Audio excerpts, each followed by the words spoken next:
Hello बच्चों, welcome back to my class. अभी हम कक्षा 7वीं का 8वां अध्याय पढ़ रहे हैं। ठीक है, राशियों की तुलना, कंपेयरिंग क्वांटिटीज।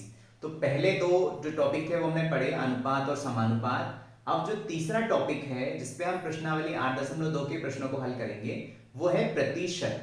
ठीक है, प्रतिशत या परसेंट। तो देखिए, सबसे इंपॉर्टेंट चीज ये होती है कि जब भी आप कोई भी टॉपिक पढ़ें, ठीक है, तो उसमें जो भी शब्द है उसका मतलब आपको पता होना चाहिए। अगर आपको उसका मतलब पता है तो आपको आधी चीजें तो वैसे समझ में आ जाएंगी। तो यहां पर जो शब्द है प्रतिशत, ठीक है, परसेंट, इसका क्या मतलब होता है? पहले तो हम इसका मतलब समझने की कोशिश करते हैं कि प्रतिशत या परसेंट का क्या मतलब होता है। तो जो प्रतिशत या परसेंट शब्द है वो लैटिन एक वर्ड परसेंटम से लिया गया है। प्रतिशत का मतलब ये होता है, शत का मतलब होता है 100। ठीक है, शत मतलब 100 होता है। शतक हम बोलते हैं, क्रिकेट में शतक लगा दिया उसने, ठीक है। तो शतक या शत का मतलब क्या होता है? 100। और प्रतिशत मतलब प्रति 100। ठीक है, परसेंट, सेंट मतलब 100, सेंचुरी होती है, ठीक है। तो परसेंट मतलब पर 100, प्रति 100। तो प्रतिशत का मतलब तो होता है प्रति 100, 100 में से कितना, उसका मतलब होता है प्रतिशत। तो उदाहरण के लिए हम देखते हैं नॉर्मल लाइफ में परसेंटेज का हम कैसे यूज करते हैं। जैसे कि मान लीजिए आप एग्जाम देते हैं, ठीक है। तो एग्जाम में आपको हर बार साल के एंड में एक मार्कशीट मिलती है।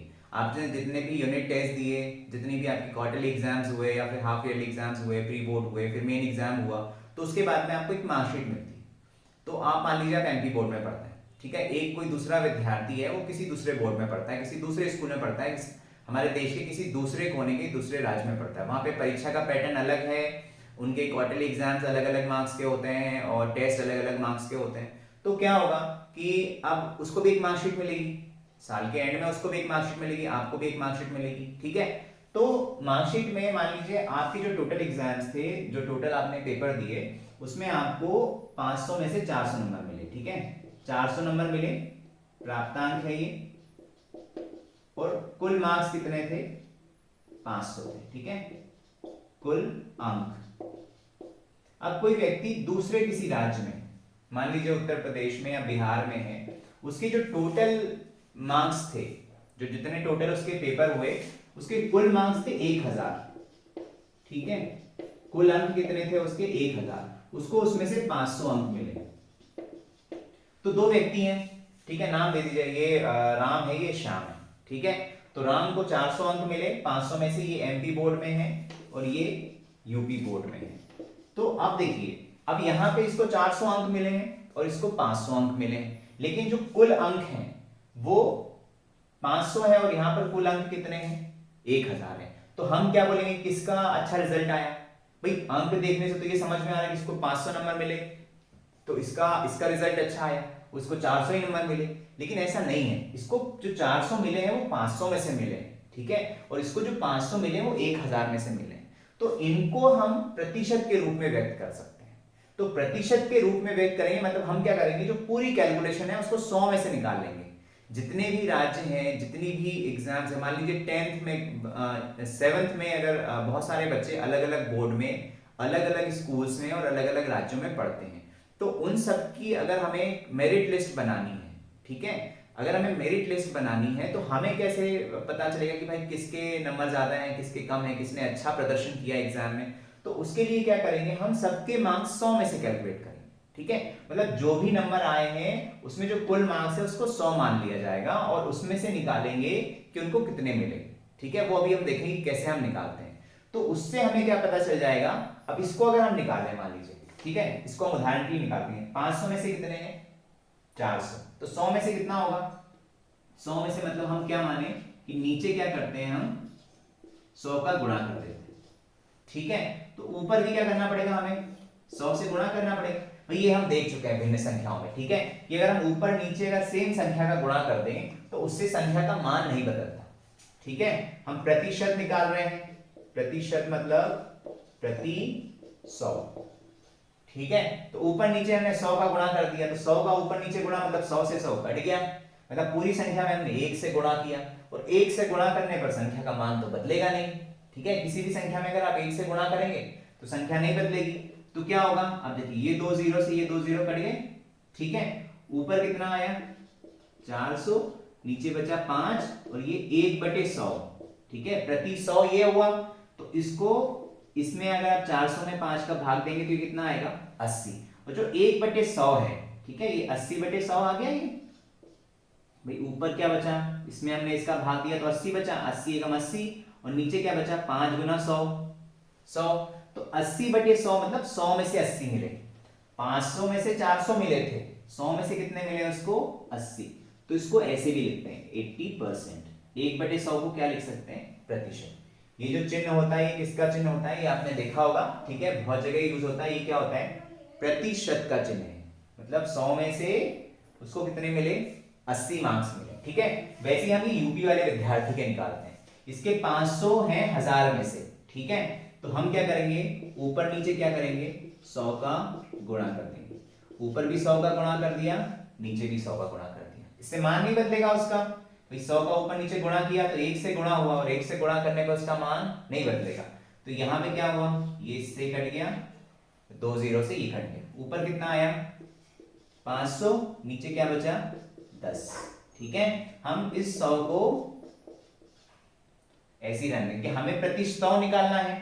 अब देखिए ये 10 से ये 10 कट गया, मतलब ये 0 से ये 0 कट गया, तो ऊपर क्या बचा 50, ठीक है, 500 में 10 का भाग गया तो 50 बचेगा, और नीचे क्या बचा 50 एकम 50, और नीचे क्या बचा 100, तो प्रति 100 कितना है, प्रति 100 मतलब 100 में से, प्रतिशत मतलब प्रति 100, प्रति 100 मतलब 100 में से। जैसे भिन्न संख्या होती है ना, तो जो बटे की संख्या होती है जो हम नीचे लिखते हैं, फ्रैक्शन नंबर में हमने पढ़ा था कि नीचे जो लिखते हैं, जो नीचे नंबर लिखा होता है, जो हर में जो संख्या होती है मतलब उतने में से कितना, तो 100 में से कितना है 50 है, या 100 में से कितना है 80 है, तो 100 में से ही हम क्या बोलते हैं प्रतिशत बोलते हैं।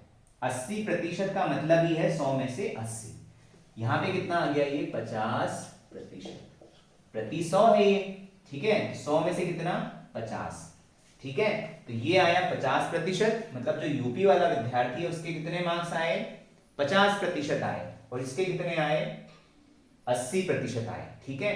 तो इस तरीके से हमने देखा कि अब इन दोनों में से बताना बहुत आसान है कि कौन से विद्यार्थी ने अच्छा प्रदर्शन किया एग्जाम में। ऑब्वियसली इसके 80% बने और इसके कितने प्रतिशत बने 50% बने, ठीक है। तो इस तरीके से हम प्रतिशत निकाल के संख्याओं की तुलना कर सकते हैं और उनकी तुलना बहुत आसान हो जाती है, ठीक है। तो इसी आधार पे जो हमने अभी प्रतिशत पढ़ा उसके आधार पे हम बहुत सारे प्रश्न करेंगे अभी प्रश्नावली 8.2 में, ठीक है। तो उसमें जब हम संख्याओं को प्रतिशत में बदलेंगे तो हमें क्या करना पड़ेगा, हमें प्रति 100 निकालना होगा, मतलब हमें हर में क्या लेके आना है 100 लेके आना है, ठीक है। हम हर को 100 बनाएंगे तो जो अंश में बचेगा उतना क्या हो जाएगा प्रतिशत हो जाएगा, ठीक है। जैसे भिन्न संख्याओं को भी अभी हम प्रतिशत में बदलेंगे, तो अभी हमने जो पढ़ा, अभी ये जो हमने पढ़ा इसके बेसिस पे हम प्रश्नावली 8.2 के कुछ प्रश्नों को हल करते हैं, ठीक है, तो आपको प्रतिशत और समझ में आएगा, ठीक है। अब हम प्रतिशत पर आधारित प्रश्नावली 8.2 के प्रश्नों को हल करेंगे, ठीक है। प्रश्नावली 8.2 में पहला प्रश्न दिया हुआ है कि दी गई भिन्न संख्याओं को प्रतिशत में बदलो। 4 प्रश्न दिए हुए हैं, 4 भिन्न संख्याएं दी हुई हैं, उनको हमें क्या करना है प्रतिशत में बदलना है, ठीक है। बी में दिया हुआ है 5/4, सी में दिया हुआ है 3/40, 3/40, और डी में दिया हुआ है 2/7। इनको हमें क्या करना है प्रतिशत में बदलना है, ठीक है। तो जब भी हमें भिन्न संख्याओं को प्रतिशत में बदलना हो, तो अभी हमने पढ़ा प्रतिशत के बारे में, ठीक है। प्रतिशत का मतलब क्या होता है 100 में से, प्रतिशत, शत मतलब 100, ठीक है, और प्रति 100 मतलब 100 में से, 100 में से कितना। तो हम क्या करेंगे, हमें क्या करना है उसके जो डिनोमिनेटर है उसका जो हर है बटे में हमें क्या लाना है 100 लाना है। तो क्या करेंगे हम 1/8 में क्या करेंगे, बटे में हमें 100 लाना है, तो हम क्या करेंगे नीचे 100 का गुणा करेंगे। अब नीचे 100 का गुणा करेंगे तो उसको बैलेंस करना पड़ेगा, भाई नीचे 100 का गुणा ऐसे कैसे कर सकते हैं, तो ऊपर भी हम करेंगे 100 का गुणा। अब ऊपर नीचे 100 का गुणा करने का क्या मतलब हुआ 100/100, 100/100 मतलब 100 का 100 में भाग दीजिए तो कितना आएगा 1, 100 का 100 में भाग देंगे तो 1 आएगा। और किसी भी संख्या का अगर आप 1 से गुणा करते हैं तो उससे संख्या का मान नहीं बदलता, भाई कितनी भी बड़ी संख्या हो, कितनी भी छोटी संख्या हो, धनात्मक हो ऋणात्मक हो, कोई भी संख्या हो, अगर आप उसका 1 से गुणा कर देंगे तो वही संख्या आएगी। तो हमने क्या किया उसमें 1 का गुणा कर दिया, 1 मतलब 100/100 का गुणा कर दिया, ठीक है। अब हमें परसेंट निकालना है तो हम क्या करेंगे हम नीचे वाले 100 को रहने देंगे, बाकी संख्याओं को हम हल करेंगे। तो क्या होगा, 1 और 100 का गुणा कितना हो गया, 100 बटे में 8, ठीक है, इसका हमने गुणा कर दिया, यहाँ पे हो गया 1 बटे 100।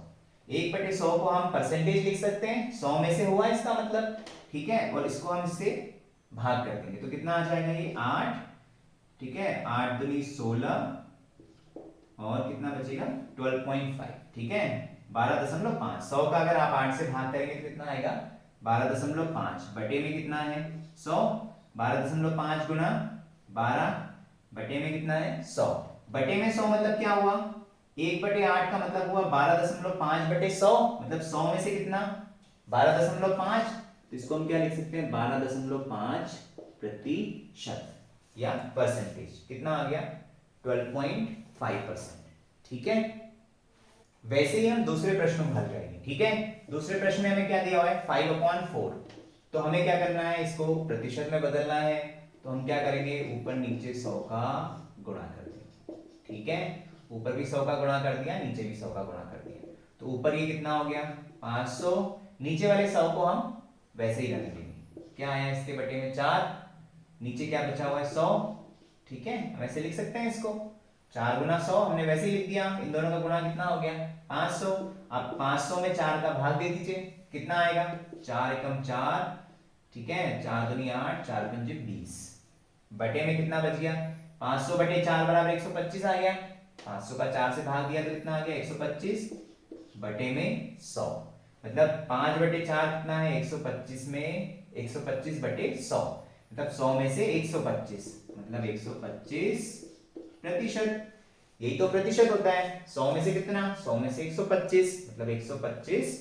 प्रतिशत, ठीक है। वैसे ही हम इसको हल कर सकते हैं, 3 बटे 40, ऊपर भी 100 का गुणा कर दीजिए, नीचे भी 100 का गुणा कर दीजिए, ये कितना हो गया 300, नीचे कितना बचा 40 गुना 100, ठीक है। तो अब इसको 40 को आप इससे भाग करिए, कितना आएगा, ये शून्य से ये शून्य कट गया, ये कितनी बार जाएगा 7, ठीक है, बचा 2 तो 0.5, ठीक है। 30 को अगर आप 4 से भाग करेंगे तो कितना आएगा 4 7 28, बचेगा 2, ठीक है, यहाँ पे आएगा 0, कुछ था नहीं तो यहाँ पे क्या लगाना पड़ेगा दशमलव, कितनी बार जाएगा 5 बार, तो कितना आ गया 7.5, 7.5, दशमलव में हम पढ़ चुके हैं ये, ठीक है, तो ये कितना आ गया 7.5 बटे 100, मतलब कितना आ जाएगा 7.5% प्रतिशत, 7.5% आ गया, ठीक है। वैसे ही आखिरी वाला भी आप इसी तरीके से हल कर सकते हैं, ठीक है, ऊपर नीचे आपको 100 का गुणा करना है और नीचे आपको 100 बचना चाहिए, बाकी संख्या को हल कर देना है, जो आएगा वही क्या होगा उतना प्रतिशत होगा, ठीक है। तो इस तरीके से हम किसी भी भिन्न संख्या को प्रतिशत में बदल सकते हैं, हमें ऊपर नीचे 100 का गुणा करना है, नीचे 100 को रहने देना है, बाकी जो संख्या उसको हल कर देना है, तो हमें 100 में से मिल जाएगा कितना, 100 में से जो मिला वही क्या है प्रतिशत है, प्रतिशत या परसेंट का मतलब ही होता है 100 में से, ठीक है। अब हम प्रश्नावली 8.2 का दूसरा प्रश्न करेंगे, ठीक है। क्या प्रश्न है, दी गई दशमलव भिन्नों को प्रतिशत में बदलो। अब हमें प्रतिशत में बदलना है दशमलव भिन्न संख्याओं को, ठीक है, दशमलव वाली भिन्न संख्याओं को प्रतिशत में बदलना है, तो हमें वही करना है जो अभी हमने प्रश्न नंबर 1 में किया था, ठीक है। हमें क्या दिया हुआ है, पहला प्रश्न दिया हुआ है 0.65, बी हमें दिया है 2.1, सी हमें दिया है 0.02 और डी दिया हुआ है 12.35, ठीक है, 12.35। तो हमको इनको प्रतिशत में बदलना है, परसेंटेज में चेंज करना है, तो देखिए वही हमें करना है, सिंपल लॉजिक है, हमें क्या करना पड़ेगा ऊपर नीचे 100 का गुणा करना है, ठीक है। अब ये 0.65 है, इसके बटे में कुछ नहीं है तो हम क्या लिख लेंगे 1, तो ऊपर भी हमने 100 का गुणा किया, नीचे भी 100 का गुणा किया, ठीक है। तो ये जो 0.65 है इसको हम क्या लिख सकते हैं, हमने दशमलव वाले अध्याय में पढ़ा था, ठीक है। अगर आपने वो वीडियो नहीं देखा है तो उसका लिंक इस वीडियो के डिस्क्रिप्शन बॉक्स में है, आप जाके देख सकते हैं, तो उसी के आधार पर हम इसको आगे हल करेंगे, ठीक है। ये जो दशमलव है इसको हम अगर यहाँ से हटाते हैं, ठीक है, अगर इसके दशमलव को अगर हम यहाँ से हटाते हैं तो दशमलव के बाद कितनी संख्याएं हैं, 2 संख्याएं हैं, ठीक है, 0.65 है ये, अगर मैं इस दशमलव को हटा देता हूं तो नीचे क्या हो जाएगा, नीचे 2 शून्य आ जाएंगे।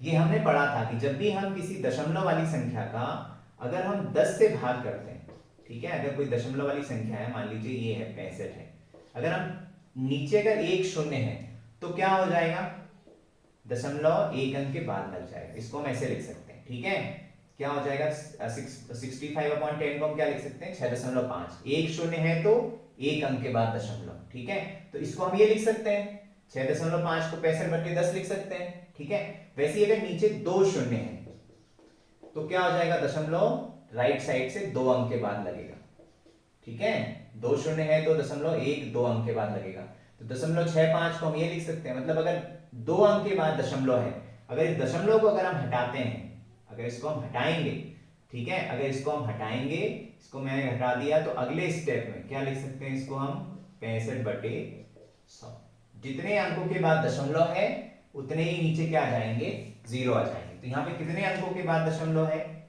दो अंकों के बाद, ये दशमलव हमने हटा दिया, तो कितने अंक थे दशमलव के बाद, दशमलव के बाद कितने अंक थे, एक दो, तो नीचे कितने आ गए, दो जीरो आ गए, ठीक है, तो क्या हो गया 65/100, ऊपर क्या है 100 और नीचे क्या है 100 का गुणा, ठीक है। अब हमें ये 100 को बचाना है, बाकी हम हल कर देंगे। तो देखिए ये 100 नीचे वाला और ये 100 ऊपर वाला एक दूसरे से कैंसिल हो गए, 100 का 100 में भाग हो गया तो कितना आया एक, तो क्या बचा ये 65/100, ठीक है, तो कितना प्रतिशत आ गया ये 100 में से 65 मतलब 65%, ठीक है, प्रतिशत का यही मतलब होता है, ठीक है। वैसे ही हम इसको हल करते हैं 2.1, क्या करना है हमें, ऊपर नीचे 100 का गुणा करना है, नीचे कुछ नहीं है तो हमने 1 लिख लिया, ठीक है। अब अगली स्टेप में ये दशमलव अगर हम हटाएंगे तो ये कितने अंक के बाद दशमलव है, एक अंक के बाद, दशमलव के बाद कितने अंक हैं, एक अंक है, तो नीचे क्या हो जाएंगे, उतने जीरो हो जाएंगे, 2.1 को हमने 21 कर दिया, दशमलव हटा दिया, तो नीचे कितने जीरो लग गए, एक अंक था दशमलव के बाद तो एक जीरो लग गया, ये क्या है 100/100 दशमलव बनाने के लिए, ठीक है। आप देखिए ये क्या हो गया, इससे ही कट गया,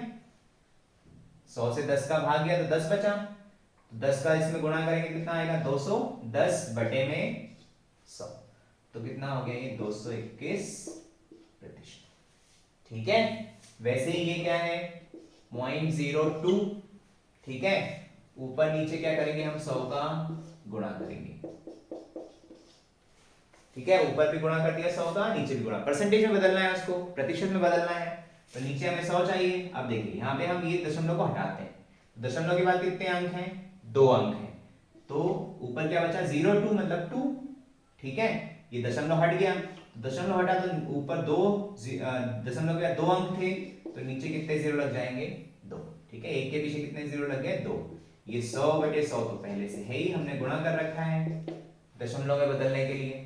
अब ये 100 का ये 100 से भाग चला गया, तो कितना आ गया 2/100, ठीक है, ये जो 100 है ये इसके दशमलव हटाने पे आया, ये जो 100/100 है ये हमने दशमलव के लिए लिखा था, ठीक है, 100/100 का मतलब तो एक ही होता है, ठीक है, तो क्या आ गया 2/100 मतलब कितना परसेंट आ गया, ये 2% आ गया, ठीक है, 2%।